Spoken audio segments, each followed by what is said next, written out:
All right. Real happy to have my next guest on the one of one card shop line. I don't know why it took this long. I don't know whose fault it is, mine or this gentleman's. He's one half of the dynamic duo from GoGTS Live on Thursday nights. I know I try to catch as many as I can. Thursday can be a little busy for me, but no excuses. I try to get as many as I can. He probably doesn't need an introduction. He's pretty well known in the hobby. Glad to have him finally on Sports Card Nation. Welcome, Ivan Lovegren. Hey, John, very humbled to be here. I appreciate you reaching out and saying, hey, how do we schedule this? And I think it was like 2 months ago, and we looked at schedules and played some schedule tag, but we found a time. So happy to be here. And I love what you say actually about like probably doesn't need an introduction. I experienced this week. There's so many people in the hobby that there's always the need for that. There's so many new people out there, and that's sort of at the core of my place in the hobby. Is I just like seeing it grow, and I like seeing the community. So thank you for the introduction if you did not know me already.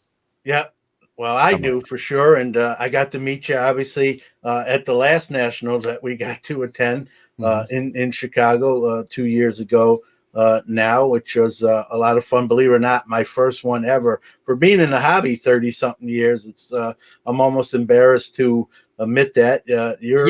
Especially as an East Coast hobby guy, right? Where's home for you? I'm originally from New York City, and now I'm in Syracuse, New York, so central New York. Yeah, and, so at least Atlantic City Nationals shouldn't have been too bad for you. Yeah, right? I don't know why. I always just viewed it, Ivan, and probably wrongly, but I always viewed it as just a gigantic card show. And so I was doing a lot of shows as a dealer, and I just said, it's a bigger show. You know, it's cool. And it just didn't really put it on my list like I have to go. And it wasn't until getting into really content creation that I did. And honestly, you know, on the plane ride to Chicago, you know, people were telling me what it's like. And you never being there, you sort of have a vision in your mind, what you think it's going to be like. And then you get there. And I remember walking in, I roomed with Marlon, Sparty Hawk Cachet. And, you know, I remember walking in. You know, he met me at the hotel. I put my bags in. He's like, let's go. And I remember walking in and like whatever I thought it was obviously beyond that. And I got there on Thursday. So I was there all through Sunday. So Thursday didn't count. I kind of came in late. So it was Friday, Saturday, and Sunday. And, you know, I had kind of a list I had a couple interviews scheduled. I had some, you know, you want to meet people that you haven't met in person, like yourself. And I had to scramble to even get it done. And you could argue I probably didn't get it really done. I was just going to ask, did you end up buying a card at that 5-day card show? Yeah, I did. And I used strategy that I would normally use at a normal card show where it's more than one day, you know, a 3-day show where in local areas or regional, you kind of wait to that last day when people are like want to take less back, or maybe the show wasn't great and they're lowering their prices a little bit more. Listen, I'm not picking on a dealer when I say that. I set up at shows. I know that feeling sometimes. And so from being on both sides of the table. And so I did buy most of the stuff I bought was Sunday. The first day, Friday, Ivan, I just kind of walked around and just soaked it all in. You know, people would, which was kind of cool. People would bump into me and recognize me. Hey, are you John Newman? You know, like I didn't think like, yeah, I am, I guess, you know, and I think I met you that day on Friday, and Rob.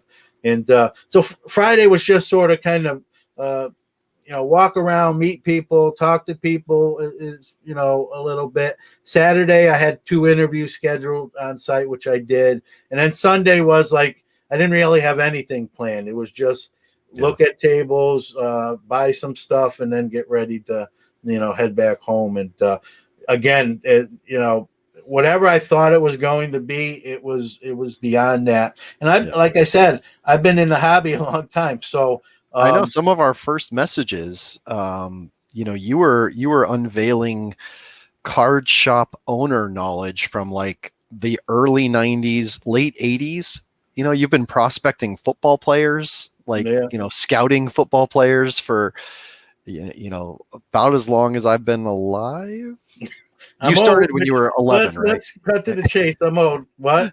I was saying you started when you were like 10, right? I started when I was 7 in 1979. So if you do math, you can minus 2020 in 1972 and figure out I'm 47 years old.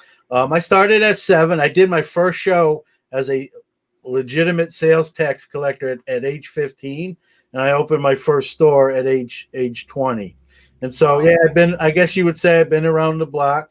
And that's the crazy thing. You don't go into the first national in 2019. It took. So let me ask you this, John. Yeah. So I know quite a few younger guys, younger than me, that had a bit more freedom. I've got kids too, so that can stop you from being too crazy entrepreneurial, who have opened card shops in this current environment, new money. What type of advice would you have for somebody that is in their 20s, maybe even early 30s, and is just starting a card shop with what you've seen going through so many industry cycles yourself? Yeah, I love the question. And I actually have talked about this. What I did, I had the store from 1990 to 1995. What worked for me in those 5 years would not translate in current times. I would probably, number one, not last 5 years. Well, I'm And curious, what did work for you back then? What was it like back then? It's a different hobby. I mean, we didn't have breaking then. We didn't. Grading was really sort of in its infancy stages, not what we know it as today. What I would just know in the hobby, though, I think that the blueprint, if there is such a thing, it's you got to diversify. You can't, one of my flaws, one of the reasons, I get asked, my son asked me, my son's 20, he said, Dad, would you ever open a card store again? And I said, I said this on the show too. It'd have to be probably not here in Syracuse. I don't know if the market's good. I'm only an hour and 5 minutes from Cooperstown. So maybe maybe if I bought, a building with a storefront downstairs and a livable space where I could commute or stay there 3 or 4 days and come home, maybe under that where you got built in people are coming to the town. It's a tourist town. I would, but one of my flaws, Ivan, I don't know, how you respond to this. I like what I like. I like, Magic the Gathering, Pokemon, that stuff. Soccer cards are exploding. I know nothing about those, and I probably wouldn't. I don't like to carry something that I can't talk about or explain. So as a store, my advice, you have to diversify. You got to carry all that stuff. So no matter who walks through your door, you got all your bases covered. I would probably be reluctant to a flaw because I could learn. Don't get me wrong. We can all learn about something we don't know, but I don't know if I know this sounds terrible. Maybe it's like you can't teach an old dog new tricks, me being the old dog. I don't know if I want to learn it. Like, I'm not a soccer fan. I don't, my son's 20. Maybe if he was younger. So here's where I would challenge you, John. I'm going to change your business model right now.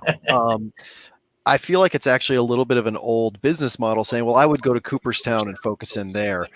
What I'm seeing in Southern California and with my Twitter is that there is so much of the collector base is not as much you anymore. And even not as much me as it is those people that are, that very next generation and the money they have. So I just did a quick Google search while you were talking for best tech startups in Syracuse. And from what I can see on Google, you would know better than me, but it seems like there's a decent number of tech startups in Syracuse. Yeah, I mean, we have innovation and young people coming into work in these higher profit jobs. Is that right? I'm literally 2 blocks down the street from Lockheed Martin, which has a major defense contract. They do sonar, radar, all sorts of stuff for the military. They always have signs out hiring engineers, and so it's a big plant. It's a big, you got to if you go there, you got to get through the guard station and all that. One of the previous jobs I had, I actually delivered on that site, and so you had to go right through I don't know how many people they actually employ. Probably, just guessing without any real solid numbers, probably at least 1,000 people in that complex. I mean, they've got probably 20 buildings all So in I've got your card shop strategy and anyone listening's card shop strategy. And it's easy to give this advice because I don't have to do it myself. I'm not building a card shop in LA. The millionaires already did up on Hollywood Boulevard. It looks beautiful. If you've seen that, Dan Fleischman and Steve Aoki. Yeah, I did see that coming out next week. So that's great. But I saw one of the other successful card shops here in LA. I hope they don't mind. I'm going to throw it out there. But if you just analyze it easily, the Bullpen. Yep. So they are in an area where there's some aviation companies actually. They moved from a more average area, more typical area, down to close to the airport, slightly industrial area, but also slightly pretty heavy tech startup area. And they are right next door to a ramen shop. And if you know the millennials, I am on the cusp of that, so don't be offended, millennials. They love lunch at the ramen shop. So you got these guys that are 29, 32, 33 on their lunch break, and they walk by a card store to get to the ramen shop. And they walk in and they don't bat an eyelash at spending $20 on a card that you or I would haggle for $6 on eBay. Yeah. Because we do know that's part of the card shop thing is there is the markup. There's you're getting it right there. Yeah. That sort of thing. But they see a Clayton Kershaw card, a triple threads that we would pay $6 for, relic, and they'll pay $20 without questioning, and then ask about this, and they'll mention breaks and the hits and all that stuff and get them in. So one, location. Get a location with foot traffic that follows that demographic. And then two, John, to your second point, is just hire an associate who understands soccer, Pokemon, and Magic the Gathering. True. You don't need to know it all because you can't know it all. You're right. One of the stores back when I had my store, I was friendly with them. They were about 20 miles away, and I knew them. We actually did fantasy leagues together. And they did all the sports, but they had like 4 different guys. One guy did baseball, and they each had their showcases. And so it kind of piggybacking right off what you said. And this is in the 90s too. So, exactly. You can always sort of sublease your store with someone who's has an expertise in that. I think another thing too, besides the products you carry, I think you got to offer services, whether it's grading submissions, breaking itself, and all those things. The more you can offer, the more you can get for someone to walk in that door, no matter what they're looking for in the hobby. I mean, that's not rocket science. That's just common business sense. It's not. How many aren't doing it though? Yeah. Yeah, I think people rush in. I think sometimes people look at what the rent costs and not, like you said, where it is. And maybe that rent is a little lower because of the location. And, I don't care what business you're in, location's probably number one on that list when you're going down that list. And, it's key. And so, cheap rent is great, but it's got to be more than that. And, I'm a little older too, and so I kind of, I'm not saying I would never say never, but if I did it too, I told this to my son too, Ivan. If I did it, I'd like it. We could both do it something together. So eventually, if it happens, it's going to be something like that, something we can share, and at least have some fun with it and that respect. Well, that's something I've seen. If you're familiar with Jaspy's Hobbyland, they're pretty well known, a pretty huge breaker. They recently opened a shop after years as being one of the first, preeminent breakers. It is father-son. Father has been in the industry in many capacities, worked for Topps, worked for Beckett, private buyer, all kinds of interesting stories there.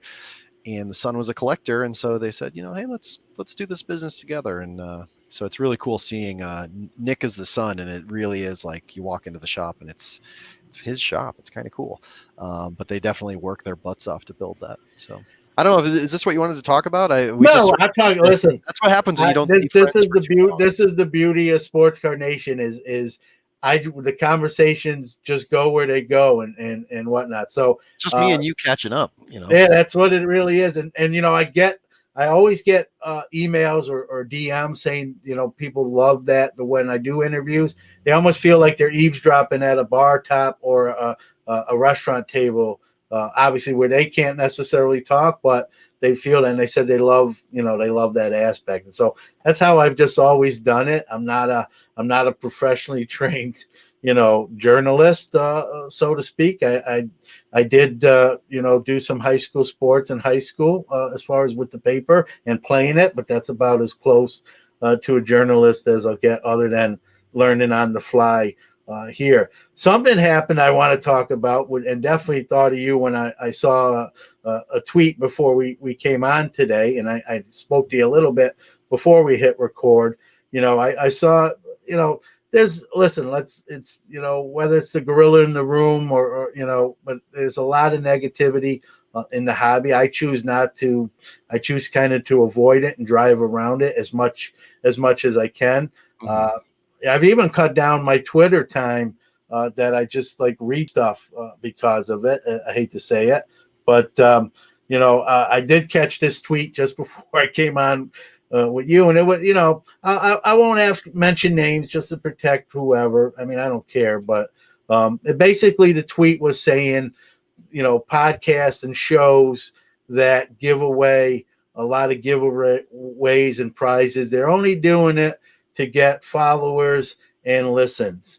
And it really struck me, and I thought of both of us, and not to be conceited, I'm just being honest. GoGTS, you guys give away a lot of stuff on Thursday nights. I give away a lot of stuff on this show as well each week. We have some sponsors that allow us and afford us that opportunity. I'm not going to apologize for giving someone something for free. I mean, that's ridiculous. And so when I saw that tweet, I just thought, man, is that where we are in the hobby, where we're complaining that someone's giving something else, no questions asked, and there's when I don't want to speak for you, you're right here, I'll let you answer that as well. When I give something away, a lot of times I don't know what the percentage is. There's probably a good percentage. That person may not even listen to the show. They may have just retweeted, and the app that I use to randomly pick that retweet picks them. It is what it is. I do things up above board. And, and I gave away $100 2 weeks ago. There was 140 retweets to get for someone to win that. And the show gets about 10 times more downloads per week than that. So it's not like, I'm getting 140 downloads and they're all the people trying to get the $100. And when I read that, just to kind of turn the ball over to you, it just I thought of both of us, and I don't mean any disrespect to any other shows that do giveaways too. I think it's a great thing that if you do it 1 or you do 10, whatever. But like, why are we complaining, or why are we painting shows or podcasts that do that, with a negative brush? Like, that's a can of worms there. Because I thought you were going to ask a different question, but you just said why. That's so much bigger. So first off, the argument itself is very ignorant, in the sense of, the one thing I can say, I mentioned at the beginning, I still don't understand how I got 16,000 followers that engage with me on Twitter. Because that's the big thing, is it's a community. It's my community. My followers are my community. The hobby is the community I belong to. I had somebody the other day tell me in a message like, wow, man, you followed me when I was first starting out and it means so much to me. And I'm like, no, you mean as much. You buy as much in the hobby as I do. My conversation doesn't matter if no one's listening to it. If nobody's talking back, then if you follow me long enough, I'm not good at this. Yeah, well, we might get off at a different exit there, but I bought Blake Bortles. I was convinced that he was underrated. Oh, you're talking about hobby wise. Yeah, right. Like hobby. Like, listen, everyone has a Blake Bortles that I have more than one of those stories. Yeah. So, but so for me, it's a community, and I'm very blessed that I've got this many people in my community. I always tell the story about part of my getting into, like, what hobby Twitter has been for me was, when we were young, everyone collected, but nobody in my 6 blocks in Omaha, Nebraska cared as much as I did. There was the kid next door who's had more money. His parents were divorced and he had, 2 sources of income, and he had all the good cards.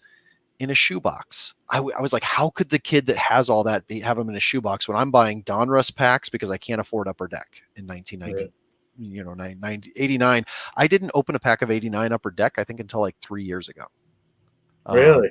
Yeah, in fact, actually, it was I was on Pack Geek. I'm sure that you Yep. know Jeff, Yep. Yep. great hobby content creator, and he actually said like, "Hey, we're going to open a pack of 89 Upper Deck," and I'm opening them, and unlike a lot of cards from that era, they were fresh. Like I turned a card over and saw a picture on the back I'd never seen of a player I really liked because there was two pictures on the cards then. I'm like, you know what? It actually hit me. Like I don't know this set like I know 1990 Donruss.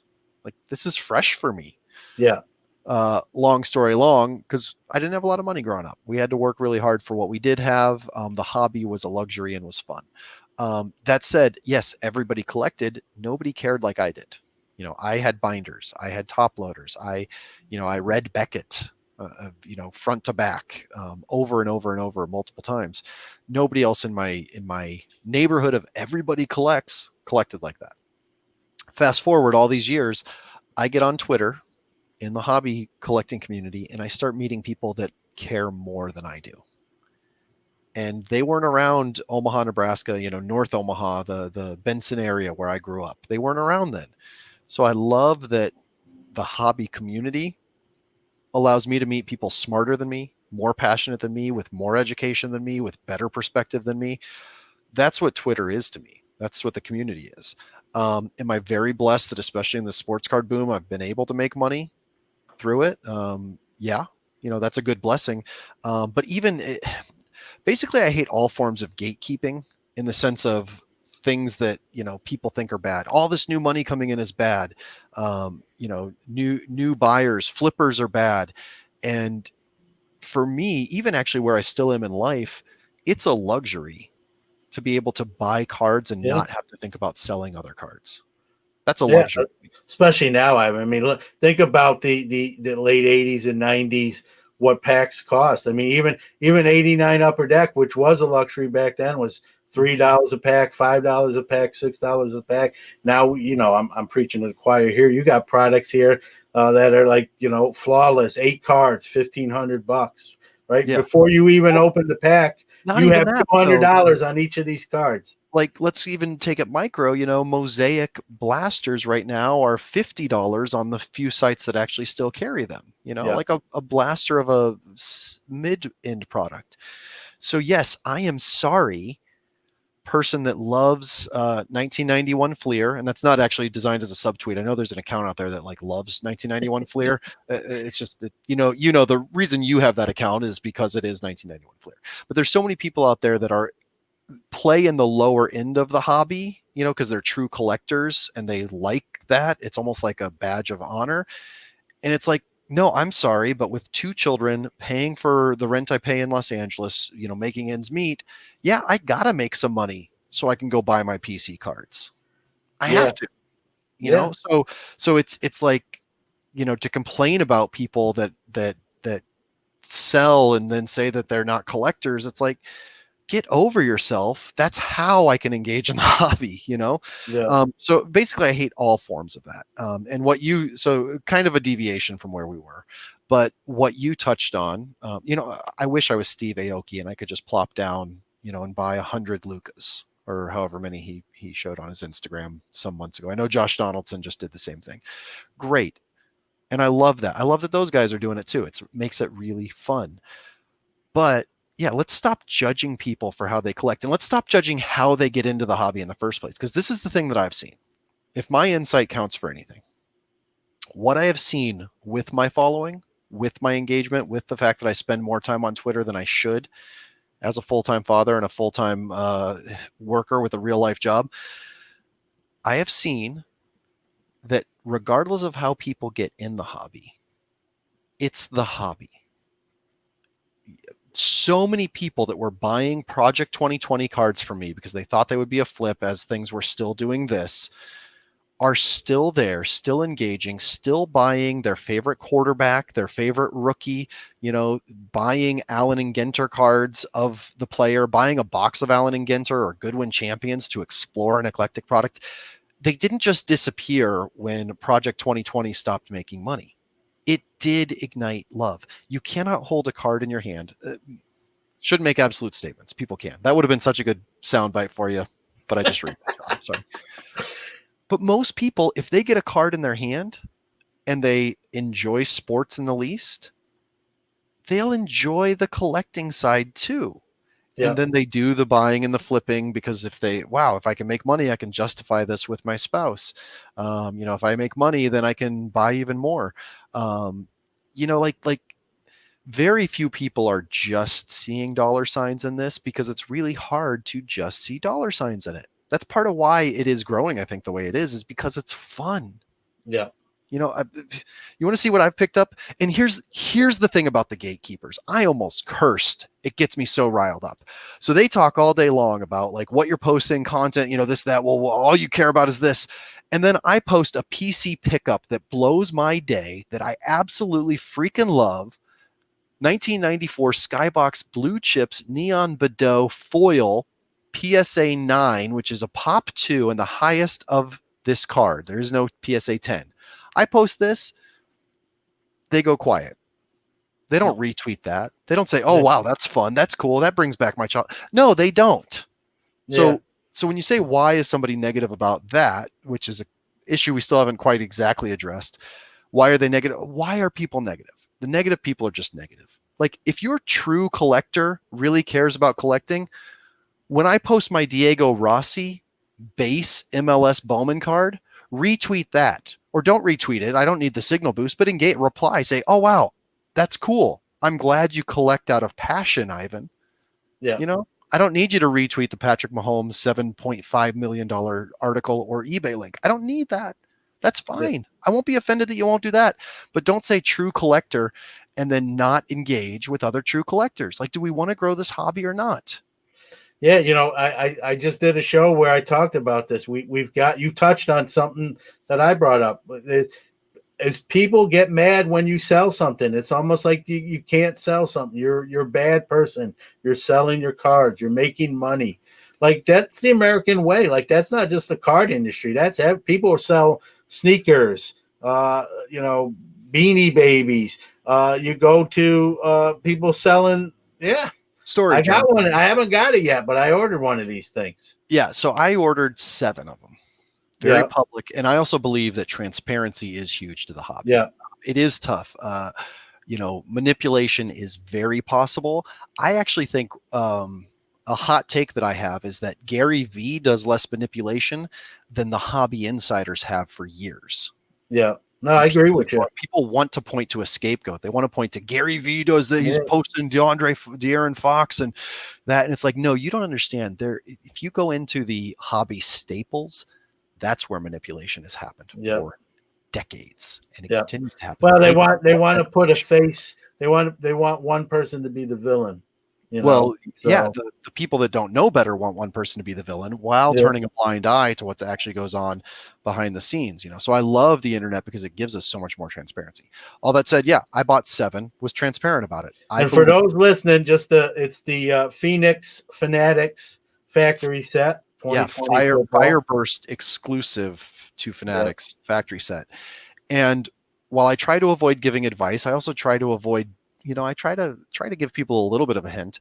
I am convinced that these will be profitable for people that bought them or can be, or that there's ways to make them profitable, whether that's breaking it all up and grading the key cards and selling them individually, whether that's using COM-C to sell as many of the base cards as possible. Basically, especially with a lot of the promo codes that they put out that you can find on Fanatics, you could get this set for 50 cents a card. 200 cards, $100. Use a discount plus pay sales tax, $100. If you cannot sell 50 of these cards for $2, you have a lot of learning to do in the hobby still. And 50 cards times $2 gets you your money back, and you have 150 cards in stock. Yeah, and let's be real. This year's rookie class is looking stellar, so all the more easier. Honestly. Real, rookie class. Yeah.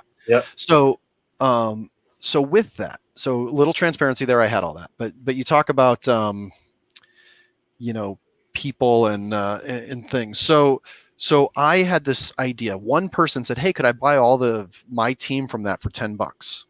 So you do the quick math, $10 times 32 teams. I don't even need to like pull out. That's $320. Well, don't forget 32 times 343 for shipping, but still profitable. So I'm like, yeah, hey, that might actually be really fun to do. So I did that. Listed, hey, I'll sell you your team for $10 shipped. And with my following, I still met like 20 people that I did not know before that were interested in this. I got a tweet from Buck City Breaks, some good people. I think Group Breaks Checklist retweeted it. Awesome of them to do. And I looked at a few of these accounts, and multiple of them actually were prize hounds. Yeah.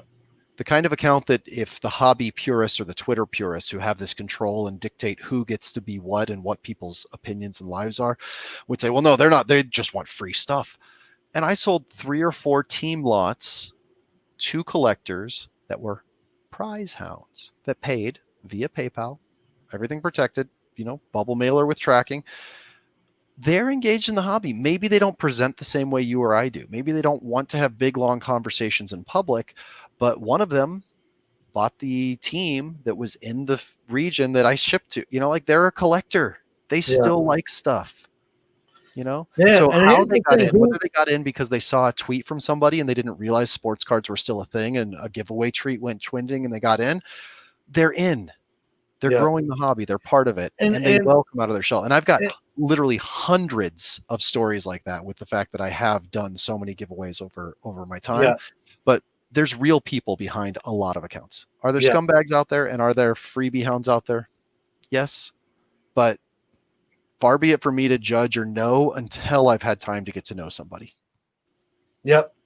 And same thing with a lot of the giveaways we do, Ivan. I don't know the person's background all the time. Sometimes I do if it's someone I know that wins. But it's all random. It's retweet pick. It's an app that I paid $3 for a lifetime to use it. So, but I just it always people just you're bad if you make money. You're bad if you give away stuff. Like you're bad. You can't. It's a lose-lose to certain people. And I normally will steer clear of that stuff.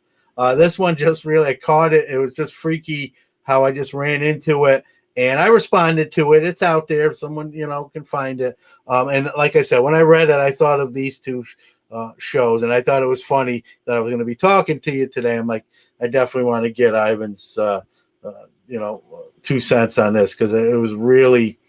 It just, man, we're picking on, I don't even want to say picking on, we're complaining about people giving stuff free to people and promoting the hobby. Like, that's just crazy. I mean, radio stations give away CDs back in the day. Now everything's digital, but promos and shirts and everyone gives something away as promo. And like, why all of a sudden, because it's the hobby, we can't do that? Like, well, and here's the other funny thing about that is, yes, so maybe it grew my following, so I was able to sell team sets more than somebody else.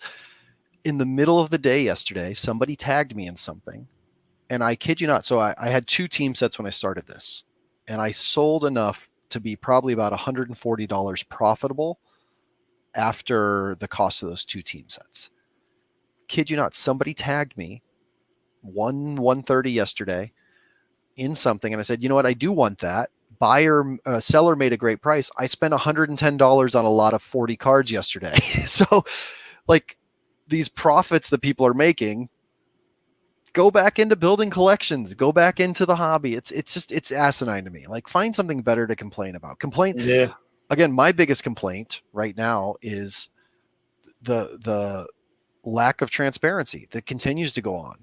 Market manipulation, anonymous accounts. I've got a conversation pending with a pretty big cook group and bot person who asked my opinion on the hobby. And I'm like, look, it's not necessarily you, but it's the fact that your profile picture has no tracing of who you are. I don't know if you could be John for all I know. And John has incentive. He wants to sell this. I gotta confess. Yeah. Here you are with this old man act. We know that you're tech savvy. We know what you're up to. I wish. So it's like, that's a problem. people buying to profit is not the reason it's not a problem is because it only works until it doesn't. The people buying to profit will learn hard lessons along the way. They won't always profit. Nothing just does this. We've seen that. Yeah. So that's not a problem. People buying up more stuff than they need to profit. That's not a problem because it corrects itself. Yeah. Problem is market manipulation. Problem is people being anonymous. People hiding identities, people creating accounts and then backing out of them. Tops wanting me to create a new account in order to get Montgomery Club because of their snafu. Only just a little salty. But, Yeah, they sent me. I mean, I got a second email. I got locked out on the initial day where you shouldn't have, and then they sent me an email saying, "Sorry, now go get it now," and I did. Were you a renewer? Yeah, but I was the second year, so this will be the third year. I got in the second year, so full disclosure, I wasn't part of the first year, so I'm. That's fine. But did you see what happened today with it? Yeah, I saw that. So today was the public offering. Yeah, and I was not a member previously, but because I'm in tune with the hobby, when they posted and nobody knew the link wasn't supposed to be live for the public because it wasn't on the website, it was only in the app. So I had bought one 5 days ago when it was available. And I very publicly said, hey, if they do end up fixing it and refunding it, yeah, I'm fine with that. If that was what it was supposed to be, I don't mind. But then today, because I had done that and because they didn't update their info at all, they flagged me as owning an account or having purchased an account. So I wasn't able to buy at the public offering either. So you lost, but you're saying you lost both? Yeah. Yeah. Now, people out there said, oh, all you have to do is create a new account. If you create a new account, they'll let you. And I'm like, well, that I shouldn't. Well, you should have got one of. You should have got one of them, Ivan. So let me tell you about my experience. So when they sent that second email, I went to the site, and so I put in my credit card. I already had it on file from previous purchases. I hit purchase, and it spinned. Mm-hmm. It spun, and it didn't say, thank you for your order like it usually does, or order confirmed. And so it spun, and I backed out, and I came in again, and I hit it again, same card, and it spun again. And so I'm like, maybe it's something wrong with this credit card. Maybe it's not going through because this credit card something or other. Not that it's maxed out, just it's not taking this card. So I backed out a third time, and I came back in, and I used another card. And this time it went through and said, purchase confirmed, thank you, got my loyalty points and all that. And so then I went later on, about an hour or two later, I went in there, and I noticed I was charged twice. Both of those credit cards were charged twice. So I, in a sense, had two Montgomery Club membership. Right. Can I buy one from you? No, listen. So I'm like, what do I do? And so I actually didn't do nothing. And I know this is going to sound like a cop out. Something drew my attention away, and I actually forgot about it. And so then I said, I'm going to email Tops and tell them what happened. And I just need the one, right? You screwed up. You made it right. Let me come back and get it. And so I logged onto the website the following day and went to my orders. You can log in your account and you see orders, and where it had the two, one was gone. So they must have reversed one of the charges. I'll know. I should really call the 1-800 number, but where it was there, one of them was gone. The one is still there saying order process. It's processing till they ship something. Well, I will pray for you, John, because that's probably what it will take to confirm that you were actually able to renew. So we'll see. Time will tell. So, I mean, it's just a bit, I'm glad they tried to make it right. It sucks, your situation sucks. I hope, man, I mean, it just seems like one thing after another with, customer service in 2020. I know the pandemic has left people short-staffed, but you gotta, this is not Tops has been around a while. This is not like they're an upstart, figure this stuff out. And I mean, how difficult is it to go to someone who had a membership and say, hey, do you want it? Yes or no? All right. Can we charge the same card you paid for last year's to renew it, right? Yeah. We do that. They do that with other things. Hey, your year is up. We're on. Might as well just do an automatic renewal unless someone actually wants out. You could do it Yeah. that way. Yeah. I mean, this isn't like it's just a Well, bad look. And it's interesting because it actually is a slight thing on the transparency side. I was arguing on the opposite side of this conversation for a bit, way back May, I believe. Maybe I can't remember which product it was, but they had a product drop, and quite a few people that I was friends with were saying like what trash it was. But I do have an understanding of what it costs to overhaul a complete website to actually prevent bots. It's like if Nike spent 900 million on their app, we know Topps doesn't have 900 million, right? Well, let's be frank. But then came the time when Topps is making $1 million a day in Project 2020 sales, or 750,000 a day in Project 2020 sales in the middle of the pandemic. It's like, okay, maybe you should take some of that and push it into innovation. Maybe you should then start doing these things a little bit. But it's so interesting. I'm going to give you something. So, John, you know that I'm one of those guys that says never say invest in sports cards, right? See, I do now. So we're on the opposite sides. So here's why. I won't. Let me just before I'll let you go. I don't like. I say you can invest in sports. I don't say you have to. I say sports cards can be an investment if that's the direction you choose to go. But if you, like you mentioned earlier about being a true collector, if you're doing the hobby just because you like the Cubs and Chris Bryant's your favorite player, whatever, there's nothing wrong with that either.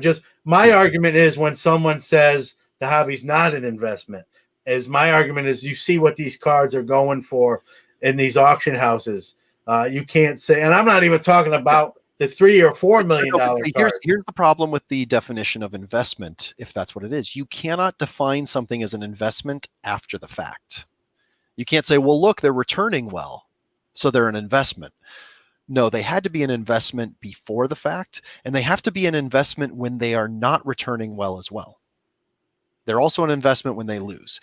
And the reason that I am so sick of big companies calling cards investments, these big, chart companies and data companies and things of that nature, is they never talk about the losers.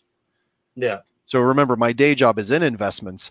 The most important service I provide my clients is I can explain to them when their portfolio is down, why. And the other thing, and it's funny because it's almost like a piece of fear. Like, the pick the chart company out there, because that's what I call them, they're content, whatever, media. Pick the chart company out there that has said, hey, look, Giannis is down 40%, go buy him. They don't, because they're scared to death that you're going to, and it's going to continue down because they don't have the confidence in cards as investments. Yeah. They know that the trends are cyclical and the trends are pushed by mouths and things of that nature. They know all the loopholes, and that's why they're not actually telling you true investment advice. They're not embracing losses because they came from a smart process. They know it's gambling. It's not investing. It's gambling. It is gambling. Speculating. That I agree. Anytime you buy a box or a pack, you obviously have no idea. Even if buying a single, because the other argument I hear about that is, I don't buy packs. I just buy singles of guys I know are good. But here's the thing. The casinos don't shy away from losses at all because casinos have confidence. And so that's the lack of confidence in people to talk about losses or address that losses happen or address that products do go down or address when there's a downturn in the market. That lack of confidence is what tells me that you are a con man, not you. I know. It's if you are a website, if you're a marketplace and your entire MO is like, oh, look, invest in cards through our marketplace, and you don't address head on, look, Giannis is down 40%. Guess what that means if you're investing? You lost. Well, it means you lost, but we also actually think that means he's a good buy. Go out and buy him now. Nobody said that. Everybody was just like, well, look, Josh Allen is up now. It's like they just jump on. That's the other thing. have the confidence to say, yeah, you lose, or have the confidence to say, if you have a problem, 1-800-GAMBLER. Casinos have that all over the place because they know they're not afraid that you're going to do that and stop playing. But everybody in the card industry is so afraid you're going to stop playing if you see something. And that fear itself is what makes people leave when one thing goes wrong. Like, let's just embrace it. Let's call it what it is. Let's engage with it. Let's own it. And let's continue to have fun in the hobby. That can allow us to have fun in the hobby and continue to be profitable. Yeah, no, I agree with you. And here's the thing: just because a card or a player cards in general go down, and that also doesn't mean it's a good buy. It might be just kind of the way it's going to be. He may not rebound. So that's always the chance. That's always the chance you take. That's the gamble. I get it. I may not be investing in it. I mean, my cards, if I sold everything that was around me in this room, it'd probably bring in a good chunk of change. Let's just put it that way. And so I think it's an investment in itself. I'm not doing it this isn't what I'm planning on retire on. That's what 401k and stocks and precious metals are to me as well. But this, I did a show with Hobby Quick Hits, the shorter show I do, where I talked about card mortality. Like, what is really, like, obviously I don't like to be morbid and think about it, but we're not going to live forever. What am I going to do with it? Is my son just going to take it, sell it, and enjoy the fruits of my labor, for lack of a better way of saying it? Do I set a date where, hey, if I live to 60, I'm going to just sell whatever whatever I still have at age 60, I'm just going to start moving it on whatever platforms I choose. And, if I live to 65, I have 5 years of money from them, if you will. Was it just you on that, or did you talk with somebody else about it? No, I did the show on Hobby Quick Hits, and Dr. Beckett actually, he listens to the shows, and I've gotten to know him. He's a great guy. Yeah, and he. If you haven't shut me off already, Dr. Beckett. No, he's really I'm assuming you've met him and you know him. No, I never have actually. All right, I'm going to talk to him. We're going to have to change that, but so he actually emailed me. He said, John, it's hearing you do that show, I had been thinking about doing one of my podcasts about that. Would you come on with me? And we both can, piggybacking off what you already talked about. I wanted to ask you some, and kind of, I'm older than you, so I wanted to give it even an older person's sort of perspective on that. And it came out real well. And he mentioned, sometimes we don't think about that all the time. We just kind of think like we're going to be around forever, and as we all know, that's not how it works. And so. Yeah. And it's funny. I asked the question, Ivan, and I haven't answered my own question at age 47 right here and right now. I was around the fire, a month ago. My son's 20.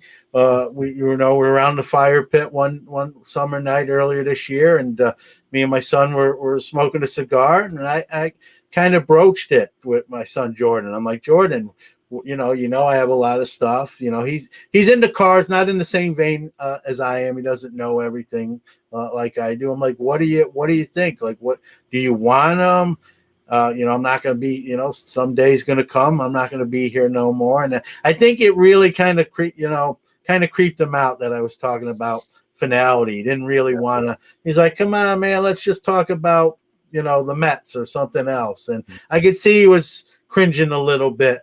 And but at some point, you have to think about those things. I mean, God forbid, it could happen tomorrow to anybody. And obviously, I don't want that to happen to anybody. So again, my day job is in that. That's exactly what my day job is in, is how do we survive retirement, and what happens after retirement? How does my family survive?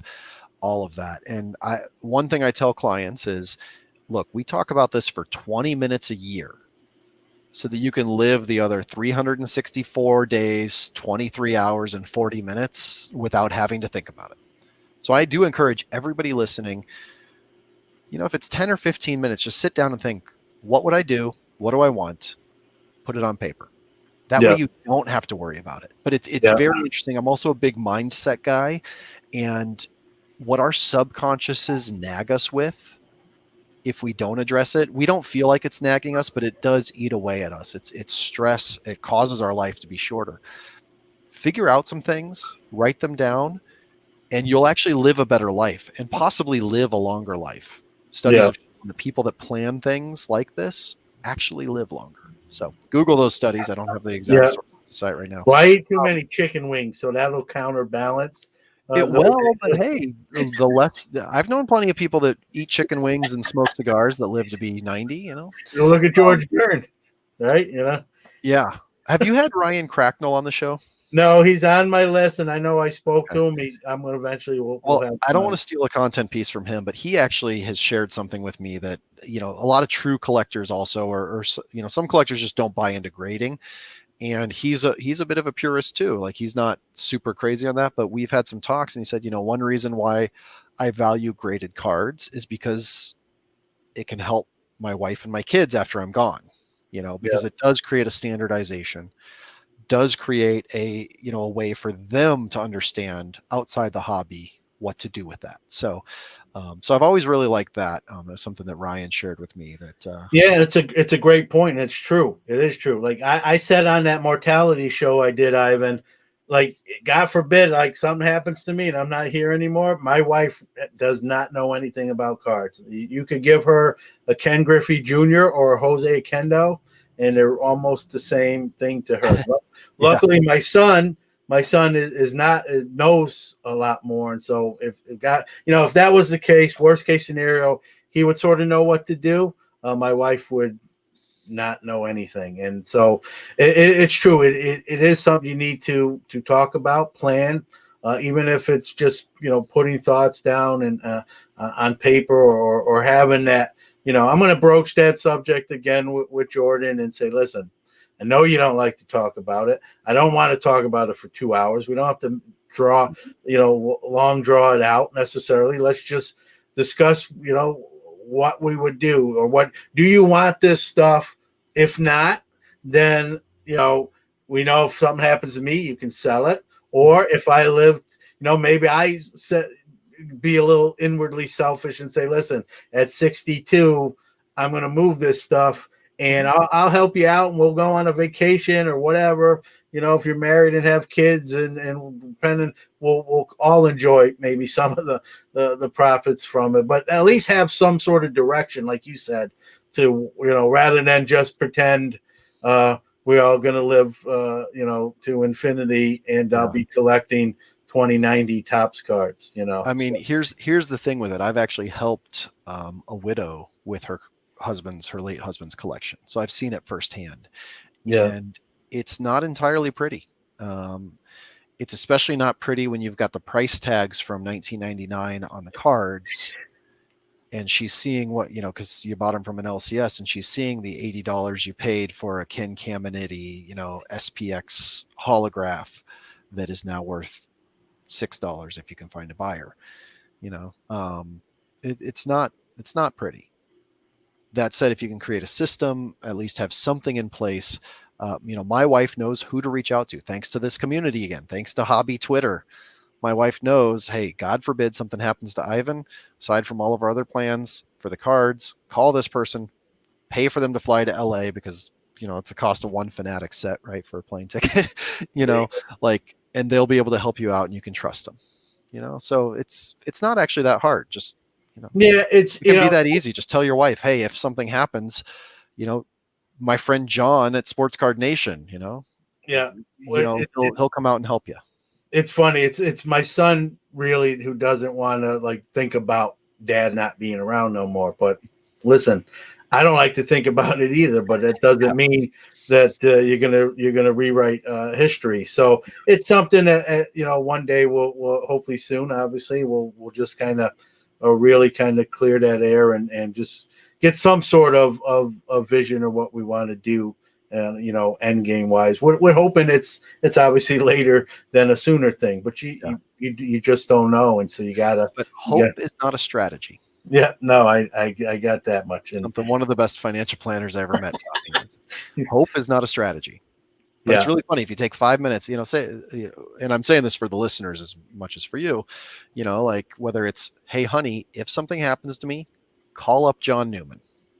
He understands cards. It'll cost, a plane ticket and a couple $100 for his day, but he'll help you out, or call, whoever that you trust and let them know, hey, by the way, or if you have children like hey, Yeah. son, do you want to take this on or do you want me to find somebody that could take it on? Yeah. Exactly. Oh, I love cards. Great. Yeah, no, Dad, that would mean so much to me. Or, Dad, I enjoy cards with you, but I really don't want to go through I've seen your boxes.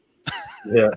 Yeah. And that's the thing. I think for him, he just hears, death. Let's call it what it is. And he just hey, let's talk about something else, kind of change the subject, pivot to something else. But at some point I'm going to hold his feet to the fire here and then say, listen, the sooner we can do it, it'll be a quick conversation and we'll know what we're doing and we don't even have to talk about it necessarily anymore.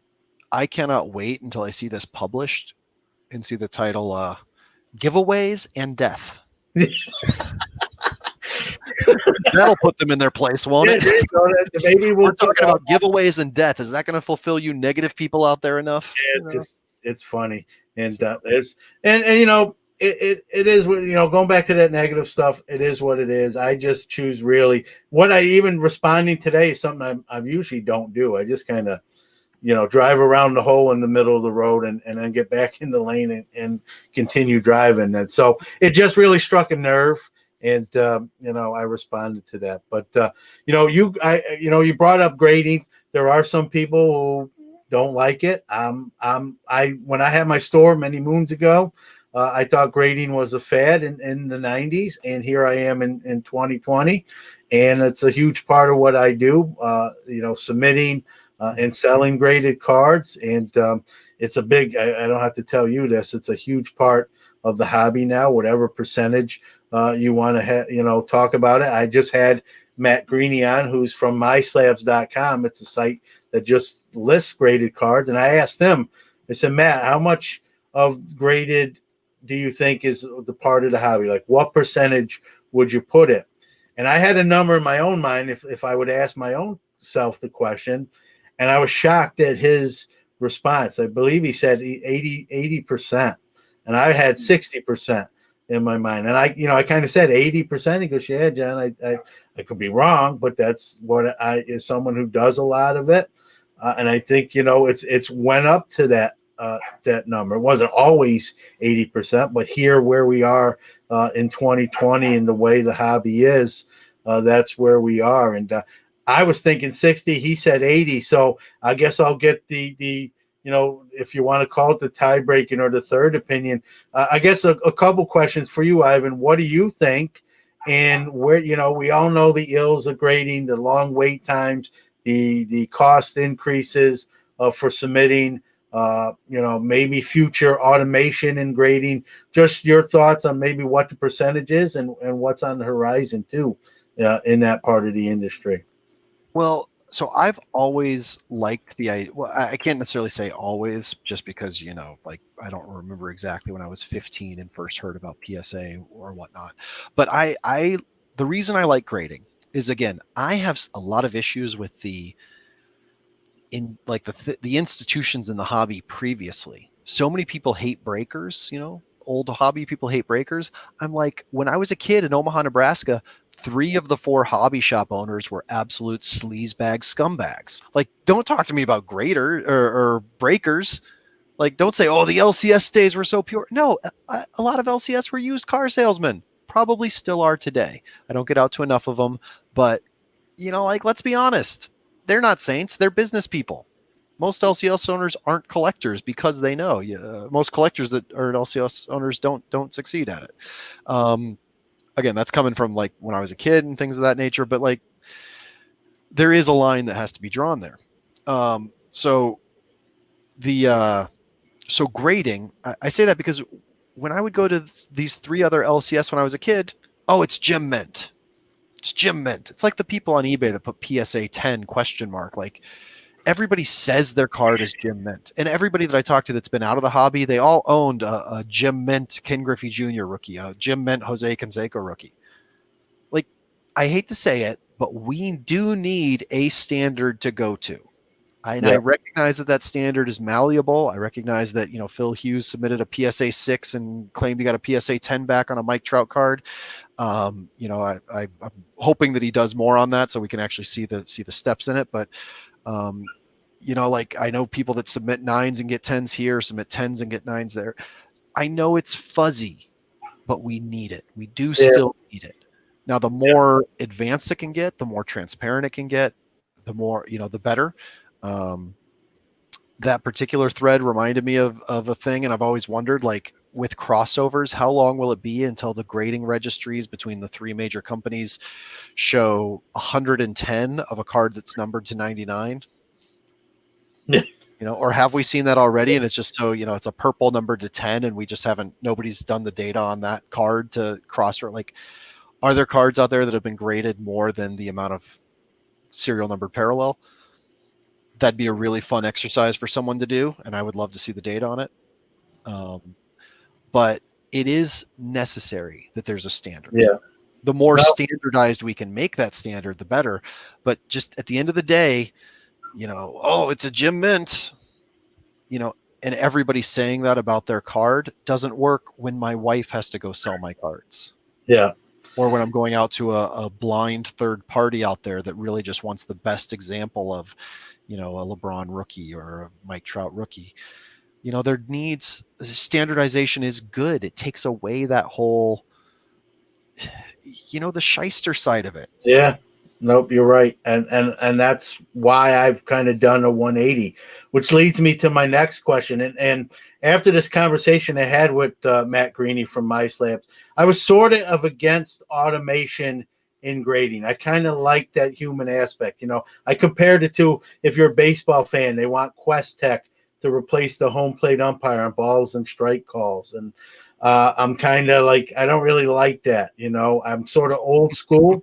I'm older, so I'm sort of old school. I don't want people to lose their, number one, I don't want people to lose their jobs, number one. And number two, I sort of like that human element. And, Matt brought up a point on the show that, grading, if a grader had a bad day or he had an argument with his wife that morning before checking into work at whatever grading company X, he might be in a negative mood, and that card, all of a sudden, that might have been a 9 under normal circumstances, is an 8. Or the opposite, he had a great night at home, and he comes in, he's on cloud 9, and that 9 bumps up to a 10. He's saying the automation, if they can do it in a computerized form, where it's just, it is what it is. Once you calibrate that system, it takes out that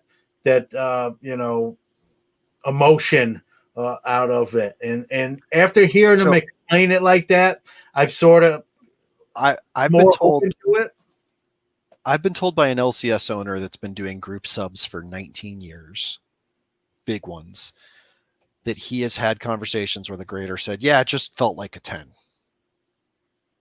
I won't say which company, but he said that he's heard that from graders. And this is a guy that, when people tweet me a thing and say, oh, should I grade this or not? I'm like, I don't, from a picture, that's not what they look at. They look at, they pull out a loop and they look at it. They measure centering, or they should be doing that. So this is the guy that I would take my stuff to for that sort of analysis. He grades enough. Yep.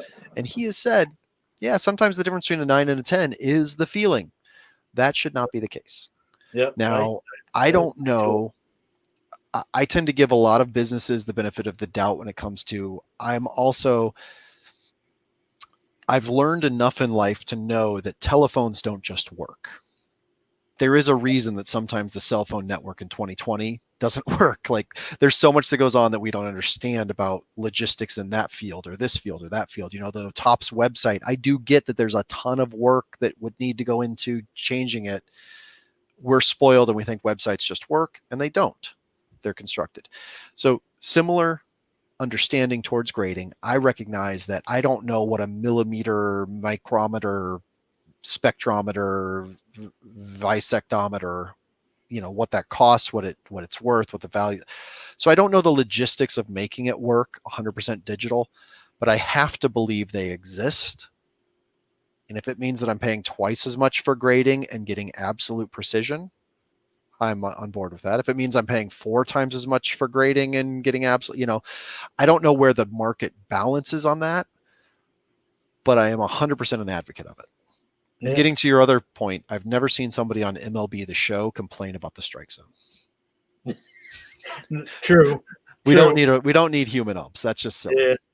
I know. Versus watching a World Series where the first 2 innings, a Cy Young Award winning all-star, probably Hall of Fame pitcher has to deal with a human emotion, deciding that an outside pitch is a strike today and an inside pitch is a ball. No, just give us a strike zone. Let us see the actual skill and talent of these players on display, not them having to interpret what you think as the umpire should be a strike. Yeah, I think for me, Ivan, I'll throw myself a little bit under this, but I think it's the old man on the porch syndrome with me. It's kind of, that's the way, and it's the wrong thing to say. Anytime someone says, "Well, that's the way it's always been," that's not a good line, right? That's your signal, right? Yeah. I will say, so again, I don't think we need to get rid of first and third. I think there's a human element there that can't be measured, but I believe that we do have the technology to measure a strike. Yeah. That's all. Yeah. That's all. So another thing I want to talk about, we talked about the national, and my first one was 2019, and obviously got to meet you. You and Rob are really the MCs of the show. Do a great job. You don't need me to tell you that, but I just did. Kind of talk about maybe how that even happened, the work that goes into it, and does it affect your ability to kind of see the show maybe in the terms you would normally want to? Oh, absolutely. I haven't gotten to attend a national in years, and it is a bit of a bummer. Honestly, my favorite part of the national, thank you everyone at the national. Thank you, David Gelfman, Rip and Wax, for the continuous opportunities, GTS distribution. My favorite part is when someone like yourself says, "Hey, could we have a half hour on the stage for our podcast?" Yes. Let me go walk the floor, see my friends. But no, very blessed.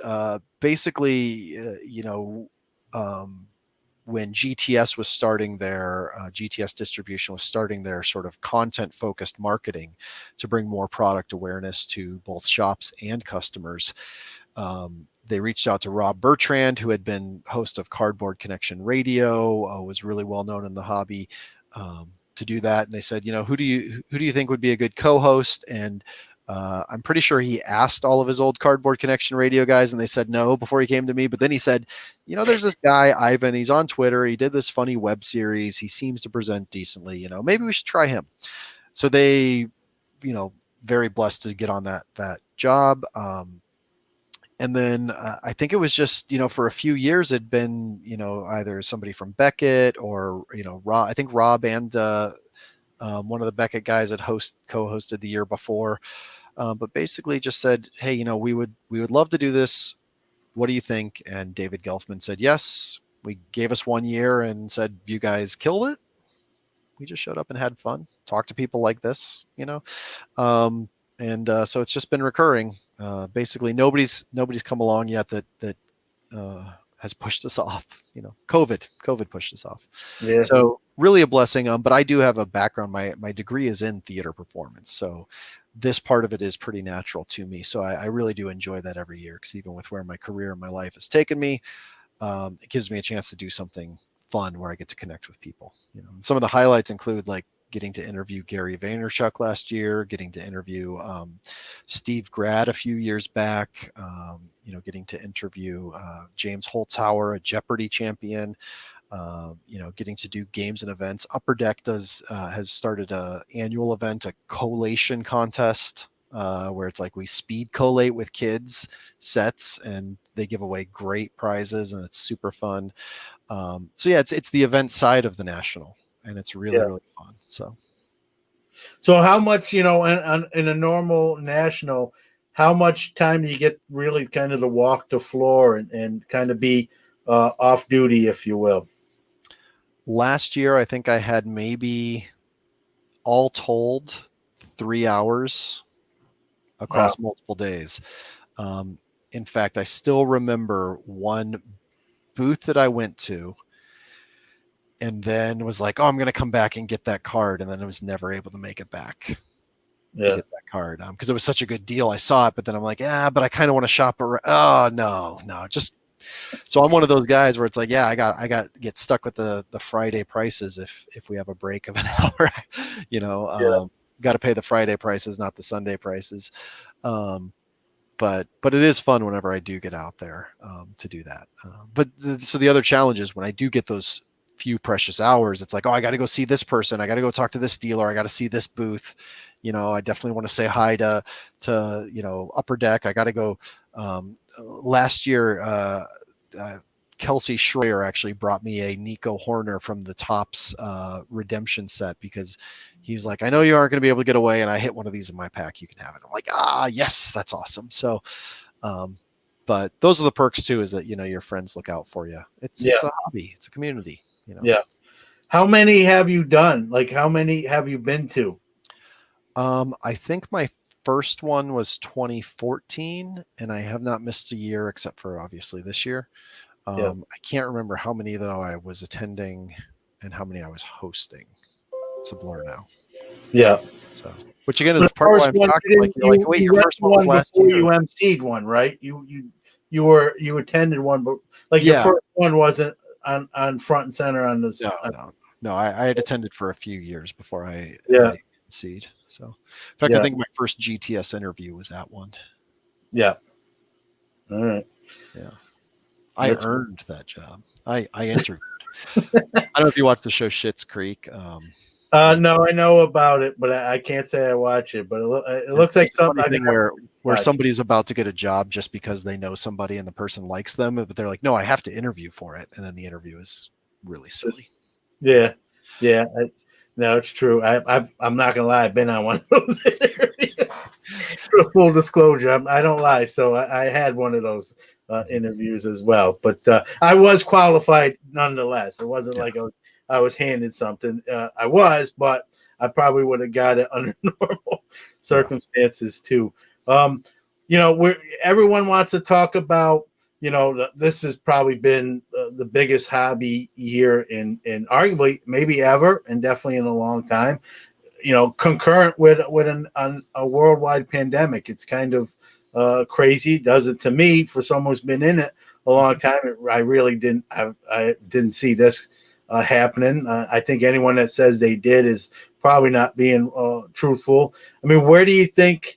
Looking ahead, maybe a year or two, what are you looking at, like hobby? You think? I think I'm going to be honest with you, from a sales perspective, it's calmed down a little bit. I'm just speaking for myself, but in talking to other dealers that I know, they've said similar things. I think we've gotten sort of, the market. I've always said the market's too strong. The hobby's too strong to, people like to use the term crash. I don't ever see that ever really happening, but I think we're going through what I like to term maybe a small correction. I mean, kind of your thoughts. You agree, disagree? Where are we going? Hobby future. I'm not sure we have full time left for all of that, but I'll give you what I have in the few minutes we have remaining.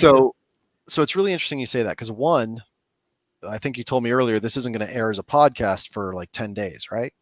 Yep. So here's the thing with markets in general. We saw it with Project 2020. A lot of times we see it with the stock market. You never know it's too late until it's too late. But that cuts both ways. So I saw a lot of people starting to talk about downturn, correction, so on and so forth.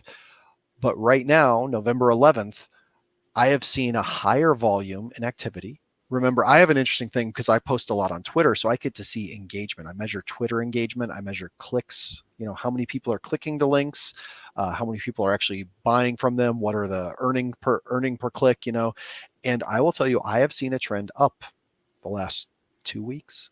I've seen the buzz back, not just the blowout buzz. I've seen the buzz back. I've seen a lot of this going on right now, like this exact moment. I've seen a lot of it. So I get exactly where you're at. Like literally 2 weeks ago, I was feeling what you just told me. I am seeing it the other way now, like a little bit back. Also, because of a lot of the conversations I've had, and I'm sure you've had these too, with the people that you interview, I'm still seeing a lot of the big money. I think there's so much. Oh yeah. I did this stack sale yesterday, right? Team set sale, $10. One of the guys who buys from me, I click on his profile and I realize the guy is a big time film producer. I sat here and I emailed him and I said, instead of 10, how about 6? Because that's what the smallest team in the set. And the guy said, yeah, sure, cool. And then I'm sitting there like trying to find a few other New York Giants for him. Just to like pad the envelope. But I'm like, the guy probably doesn't care. But that also gets back to the hobby aspect. I really hope that when he opens that and sees that I threw in a Saquon Barkley green foil from Absolute, which was not part of the deal, like it'll make him happy, like people with money are just the same as people without. So one, there's such a spectrum. Two, there's so much collectability and warmth involved in it that it's fun for me to, find 4 more 75-cent cards for who cares if it's Steve Aoki or if it's John Newman. That said, there is also a lot of money still in it. Brian Gray has said many times, like the amount of cash that people come to me with and, ask me to do stuff or trying to acquire stuff. It's crazy.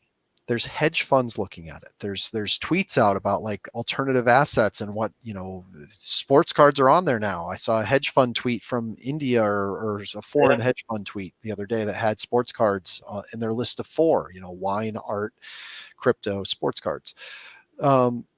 So I think that we did hit an interesting spot with product and with a little burnout. And I definitely have seen some other people burning out. And again, scared people ran at that. Scared people jumped out. And again, don't take my advice. The hobby could crash tomorrow. Funny thing is, I'll still be here. I know, John, you'll still be here. Yep.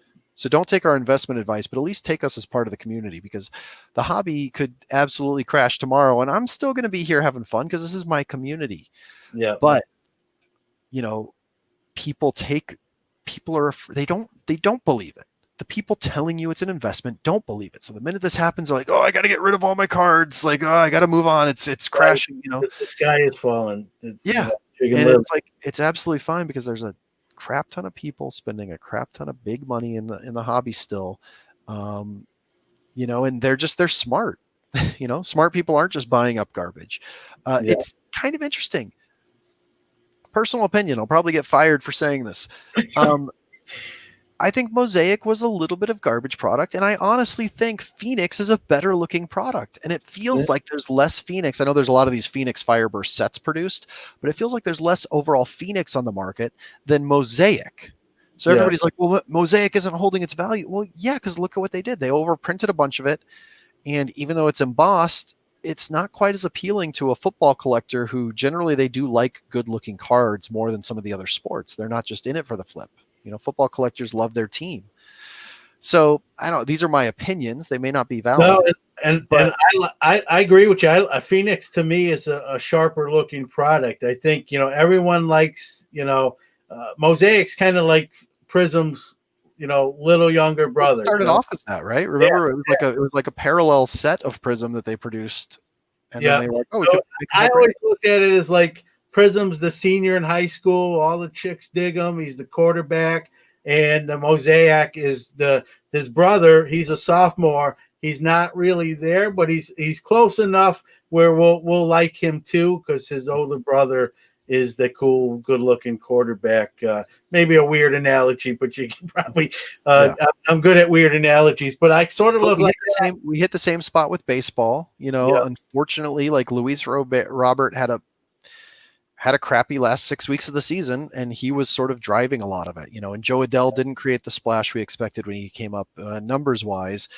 And that alone is enough to drive the market down a little bit, combined with, okay, now it's update season and there's no rookies in it.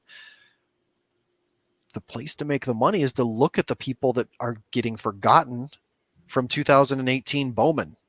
Those guys are going to get called up next year. 2017 Bowman. The things that people aren't talking about, well, they're not going away. They're still going to be here next year, and those players are going to come up. Kyle Lewis, who is the next Kyle Lewis? Yeah. And the funny thing is, people say, well, yeah, but that doesn't, he's too old. It's not going to happen again. Well, last year I was saying, who's the next Pete Alonso? And I'm not telling you that I knew it was Kyle Lewis. I didn't.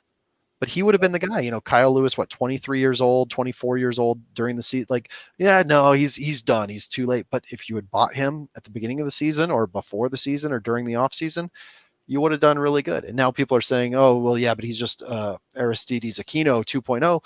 Okay, well, that's fine. Remember, if you had known Aristides Aquino before he got called up, I did a comp that year, last year, 2019. Card was $1. His autograph was $1. Yeah. A week later, it was $100. Yeah. So it's if you see the big trends and you're like, oh, Mosaic is crashed. Okay, so be smarter. Go out and find something. Don't follow the path. It's still here. The other thing. You mentioned, Luis Robert and Joe Adell. They're still very young. They didn't have great. They're gonna be in this league most likely, barring something, a real downturn or an injury. Mm-hmm. They're gonna be. I believe they're gonna be players. I think the talent's there. People just already want to write them off. That's like you said. It's a great opportunity maybe to buy. Here's the flip side of all of that, though. Let's say you actually like them and you were complaining, oh, flippers, their price is too high. Flippers, blah, blah, blah. Great. So flippers are this floppy with stuff. Well, great. Now you as a collector of the White Sox can go out and get a Luis Robert rookie for $10 instead of $50. Like, great. So it all ends up balancing out.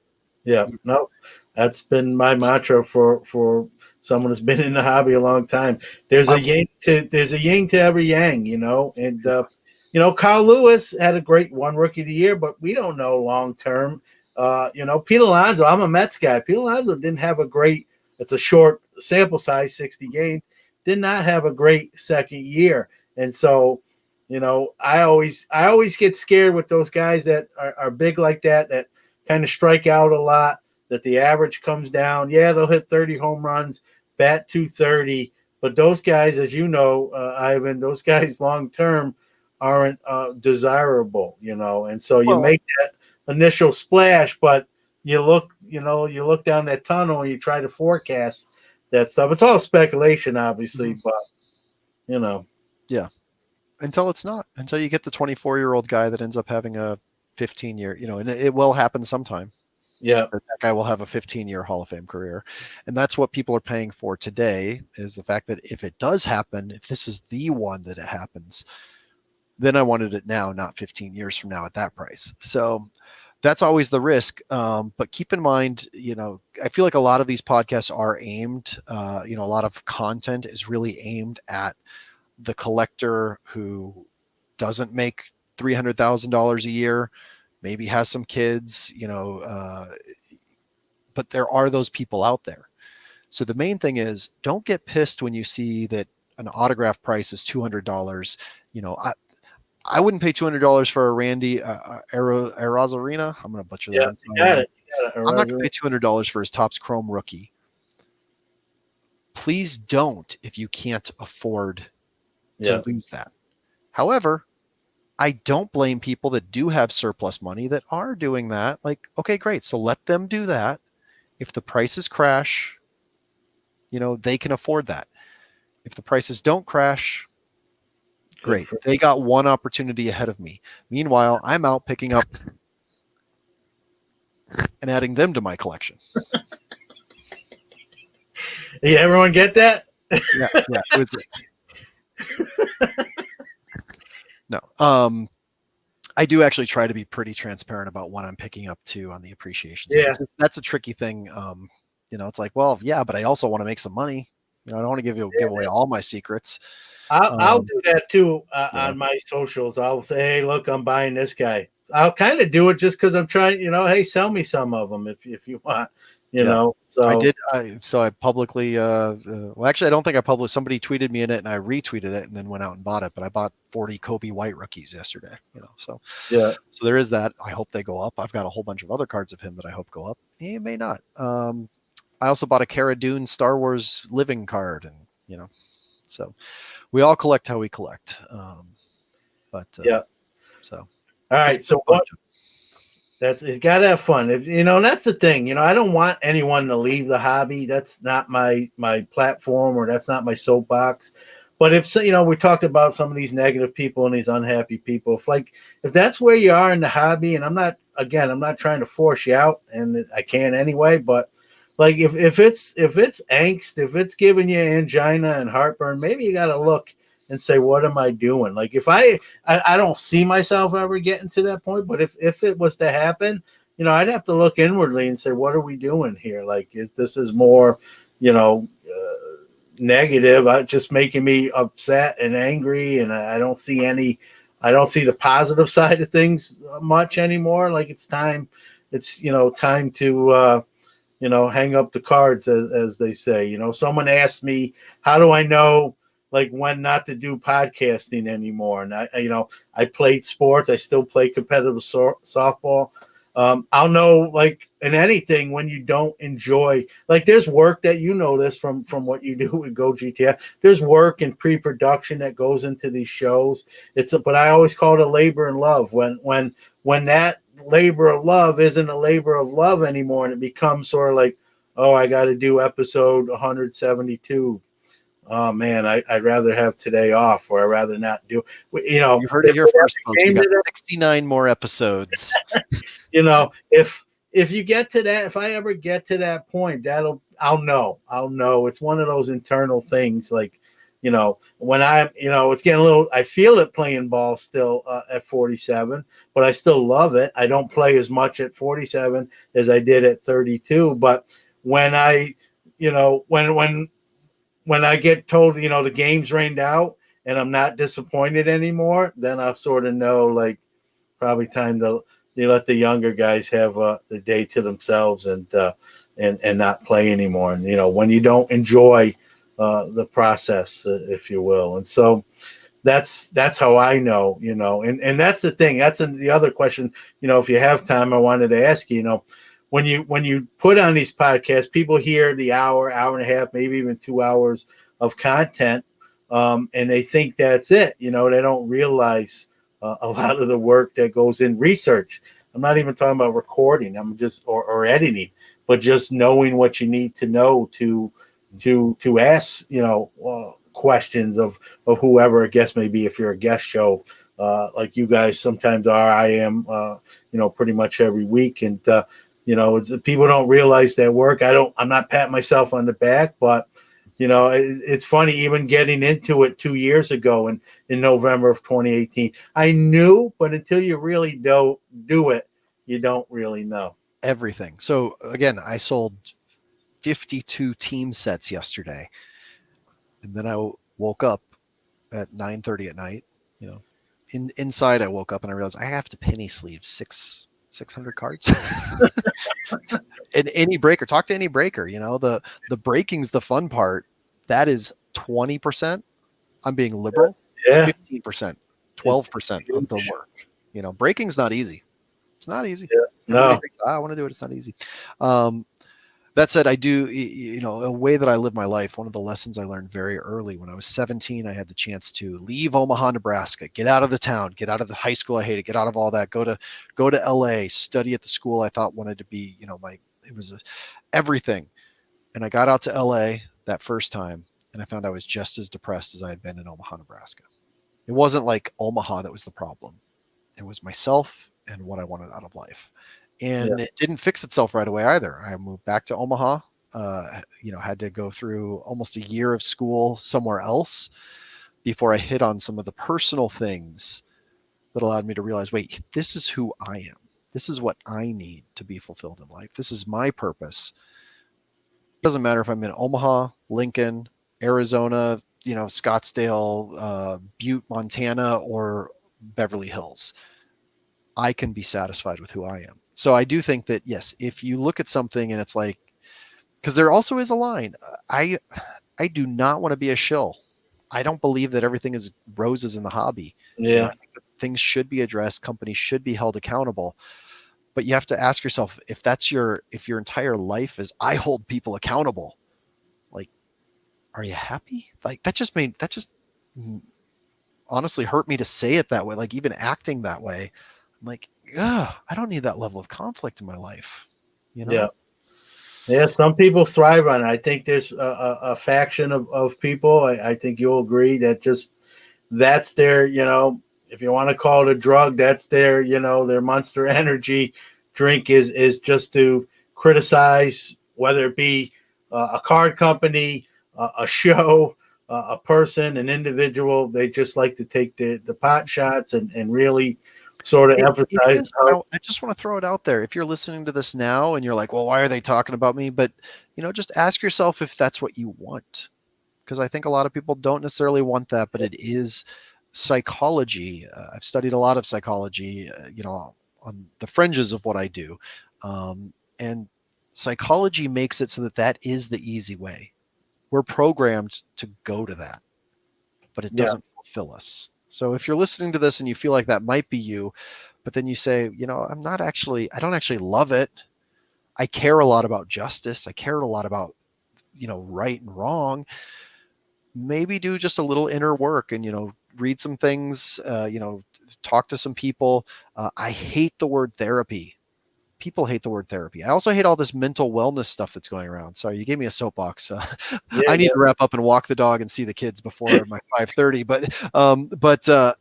But therapy, the word, it's like something is wrong with you and we have to fix it. And people nobody likes being told that they're wrong. Nobody likes being told there's something wrong with them. But even the mental wellness thing, we focus so much on mental illness versus more the idea of mental fitness, you know? yeah, Like mental illness means that, oh, I only have to see a therapist if something's wrong with me. No, what do we do to prevent things going wrong 10 years from now? Like, yeah, what's the mind and emotional work that we can do? And sometimes people think that that's like against the church. It's like, no, that's within the church. What's the spiritual work that you can do so that you are mentally well? yeah, Not, and I'm not saying anything bad about mental illness. It is out there, but like, let's go a step further and say, like, I'm a mentally decent person. Wow, how can I be mentally strong? How can I be yeah, emotionally strong? yeah, And do that and make yourself the you that you want to be. And you might find that accountability becomes a little easier to hold others to yeah. when you get there. That's true. So It's true. It's like medical, right? You get your all those pre-checks, so you kind of catch it ahead of time rather than. getting back to mortality, Yeah. I tell clients this: men, most of are you able to audit your audience? Is it mostly men? Yeah, I did. I get a demographics report. According to that, we have Uh-huh. 96% men, 4% female. One, I think the females that are in the hobby are incredible, and I want to see more of it. And I love that we're seeing growth in that. And I love that we're seeing a lot less overall, like, bad reaction to that. But for the 96% of you listening that are men, women live longer than us. One of the reasons is they go to the doctor every year and we don't. Yeah, It's that simple. Like, just do it. If your health insurance covers an annual checkup, do it. And I've seen enough in my time in my industry to know that, yeah, men are lazy and we don't do it until something hurts. And yeah. that's why we That's me. live 5 years Now less. listen, again, I'm an honest guy. I don't go enough. That's why I married a nurse. My wife's a nurse, so Yeah. So they schedule the dentist appointments for us. And I joke with my wife sometimes just to push her buttons. That's the only reason I married you. So if I need a prescription, you can tell your doctor what my symptoms are. I'm kidding, but or you can tell me do this or do that and save me a trip to see a physician. And so, but it's true. You got to, like, my wife is starting to get, at 47, she's like, you're going to have to go more than you do, John. Like, I know you don't want to hear it, but yeah, it's reality. And but again, it's so funny that 30 minutes of your year gives you the certainty to go eat fried chicken. The other, like, gives you the ability. I tell clients this with life insurance, like, well, I don't need life insurance. I'm young and healthy. Great. That's cocky. I yeah, can make you confident. You go buy the life insurance, you can skydive all you want. Once you have the life insurance, yeah, you can skydive, you can scuba dive. you don't even need a parachute anymore. Yeah. Like, why would you want to be like, well, I don't need that. Go get it. And then you can be as confident as you want. Go to the doctor. Have the doctor tell you, hey, guess what, John, your cholesterol's right here. Okay, great. So I've been fine. eating this many eggs and eating this much fried chicken has got me in still just the barely gray area, or while I'm a little further than the gray area and my son doesn't like this conversation. So I do have to make those changes, but you know, certainty is such a powerful tool. You know, it's funny where my wife said, even asked me, Ivan, she's like, why don't you why don't you like going to the doctor? Like, what is it? Tell me, at least if you're not going to go, at least tell me what your rationale is. And I'm like, I'm almost like afraid of what I might find out. And she goes, you make no sense to me saying that. Like, you're afraid of what you might find out, but if it is something bad, God forbid, you're not going to know, and you'll find out, or we'll all find out the hard way. Like, your rationale makes no sense. And I'll tell you, John, and I know I can actually see it a little bit there. This is the part where psychology comes back into it, is that subconscious back there. You know, Freud discovered it, and then a lot of people debunked him, but this part kept on going. Your subconscious uncertainty is adding stress to your life. Yeah. If you just go and you find out where you're at, the things that you don't know why you can't sleep at night one night, or you don't know why your sleep is troubled one night, that's the uncertainty voice in the back of your head. Yeah. You know, and you're not even hearing it. It's not even a voice in the back of your head. It's this back here. Yeah. But those chemicals stop when you have certainty. Yeah. You know, no, it's true. And, you know, like my wife says, you know, it's the old, you know, even if it's not for you, you know, do it for Jordan and myself. And I don't want to make it sound like I never, ever go. I just don't go as often as I should. And, you know, none of us do. I'm gonna never let perfection stand in the way of progress. Yeah. So one last question. I always ask this of someone that's really has their finger on the pulse of the hobby. I believe that you qualify for that. I think you touched. I think I might know your answer because I think you kind of mentioned it, but I'll give you kind of a chance to maybe even extra large. But I'm going to be a large by the next time we talk. Hobby magic wand, right? You're granted a hobby magic wand, but you can only make one. You can change one thing in the hobby only. You only got one choice. You can change anything that really bugs you, but you get to change it and it won't bug you anymore. What is it?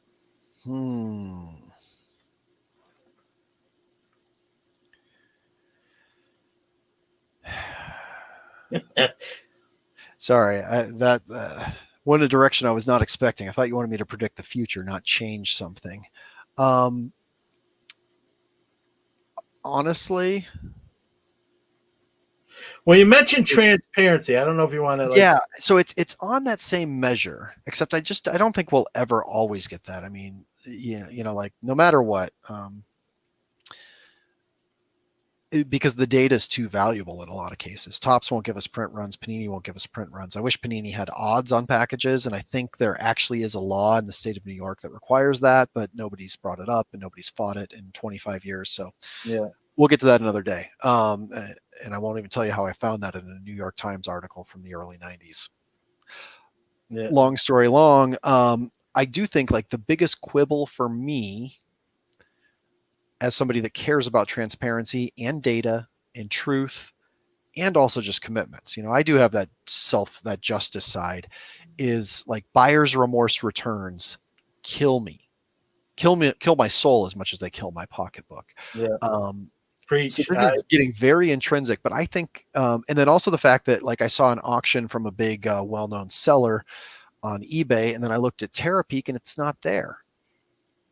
By the way, little nugget, PSA 10 Derek Jeter Topps Golds are selling for higher than they ever have. They weren't higher in May. They're higher now. There was a sale that shows up in eBay search, but doesn't show up in Terapeak, which oftentimes tells me that the auction was never paid for, but it still shows up on eBay as sold. So I think, very intrinsic answer to this, if I could change one thing in the hobby, it'd be that a buyer, the minute they click buy on eBay or bid on eBay, has a 10% escrow. And if they back out of that sale or they back out of that bid, the escrow goes to, you know, split it between the seller and eBay. I don't care. But I shouldn't be paying a fee on an eBay seller canceling their purchase or retracting their bid. Yeah. and having it mess up comps and having it create unfair comps and unfair inflation. Like if we could just track that system. So I just went from really macro to really micro. If we could solve that on eBay, because let's face it, it is the biggest marketplace. It's the biggest platform. It's the most used for pricing for industry standards. Yep. That would change my life in a great way. Yeah. Make me feel a lot better and have a lot less. Yeah, you're preaching to the choir right here, Ivan. And I'm like 180 days to return a card. Like that's to me, that's gone. PayPal got rid of it. Oh, they did? Yeah, they it was actually right in May when all that happened. Then like a week later, they said, no, look, in certain categories, we're gonna close that window. You don't get 6 months in certain categories.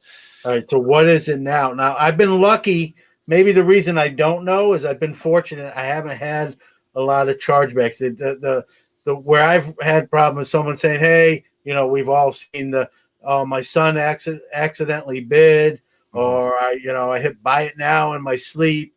I rolled over on my phone. I've gotten those like right away. I haven't had any, when it was 6 months, I was, knocked on wood. I haven't had any 6 months ones either, but I have had quite a few 30-day ones, more than I should, to where for the next year, I'm paying eBay an extra 5% on the sports card category.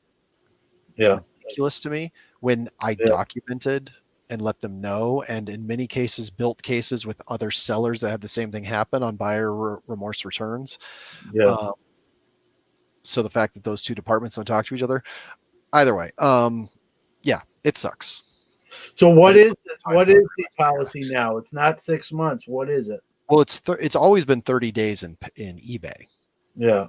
I'm not sure what PayPal switched it to, but then the other side is that eBay is now using eBay managed payments for many sellers, myself included. So yeah, I did that. But I did see that PayPal was closing that loop, and then nobody ever followed up on it. So so I don't know, but it's still frustrating. And the other part is the fact that it creates false comps that eBay then reports as sales. Yeah. And other people point to. Yeah. Obviously. So yeah. And so, the bar's all over the place potentially on a specific item. So yeah. No, I agree with you. I think, even when PayPal was like the 6 month, I mean, with PayPal, it's fairly easy to get your transaction reversed if you really push the envelope. I like to see both, like you said, sort of them hear kind of both sides of the argument, not the I know the old adage, the customer's always right type of deal.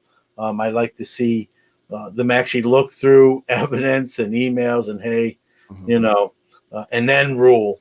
I've seen a little bit more. They seem to be doing a little bit more of that, but traditionally they're not known for that. They're just quick to reverse the transaction. Well, there is a full strategy involved with it, but but I am looking at the clock, and I hate to say it, John, I do have to go. Yep. We should do one of these every week. Well, yeah. Me and you will do the show, and we'll tell Rob we'll have him on sometime. Yeah. I like that. So, number one, thanks for giving your time.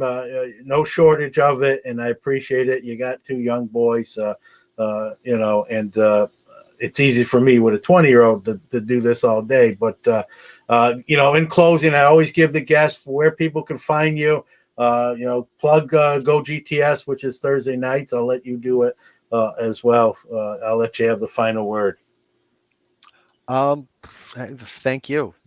Final word is I'm honored to be on this podcast. So thank you, John. Thank you for 102 episodes and still going strong. We know you've got at least 69 more in you. We found that out tonight. So, thank you. Yeah. I'll plug it for you. Ivan, watch the breaks on Twitter and a lot of other places. GoGTS Live every Thursday night. And yes, they give away stuff. No, they're not sorry, and neither am I. And we'll see you. And there you go. Ivan, thank you. Thank you, John.